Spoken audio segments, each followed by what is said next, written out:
Because of that, flooding is just going to continue to be more and more of an issue. Yes, we need the rain, but y'all, we're getting a lot of it at once, and so it takes time to settle into the soil, and that's why we're dealing with flood issues. And just to go over a few little tidbits, y'all, 6 inches. Just 6 inches of water can knock a person down. And I'm not talking a toddler, I'm talking an average adult. 1 foot of water will float most vehicles. And when it comes to driving in the dark, as they both pointed out, you don't know how deep it is. Even in the daylight, it's hard to tell how deep the water is. That's why we always say turn around, don't drown, because most flood deaths, they happen in a vehicle. They happen because someone thought, I can get through this. And we've already had 1 death reported in Florida because of being in a vehicle and trying to drive through standing waters. I know this sounds silly, and I know we sometimes think we're invincible. We're not.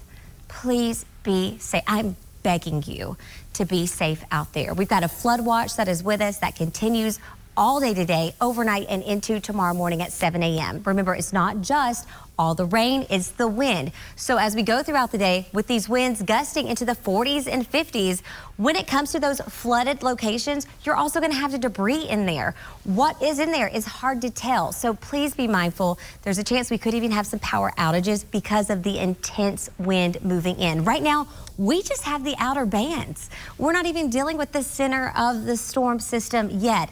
That's hours to come. So this is just the beginning of a messy day. Now, are we blessed and are we thankful not to be on that front right quadrant? Absolutely. But we've got a lot of wind and a lot of rain, and sometimes when you pair those together, it tends to get overlooked in the danger aspect. So far in Clarksville, over the past 6 hours, you have had 1.3 inches of rain. The center of this continues to be in Georgia. So we're getting those outer bands as we speak, and we're just going to continue to see these going on and on and on over the next 12 hours. Because of what we already have seen, and we're already dealing with rainfall rates around 1 to 1.5 inches an hour, we have flood advisories. You'll notice for Davidson, Rutherford, Williamson, Wilson counties, as well as over into DeKalb, Smith, Wilson.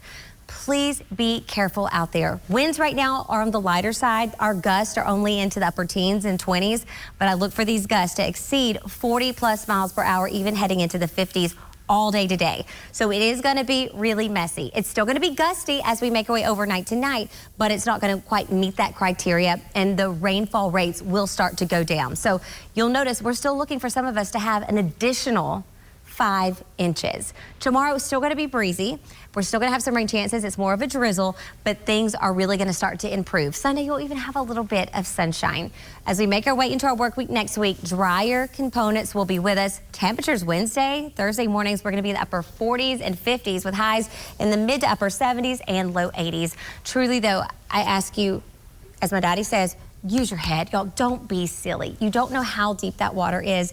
And on I-440, that accumulated within just about a 30-minute time span. And now that road is closed and they're having detours. That's going to happen in a lot of our areas. Ben?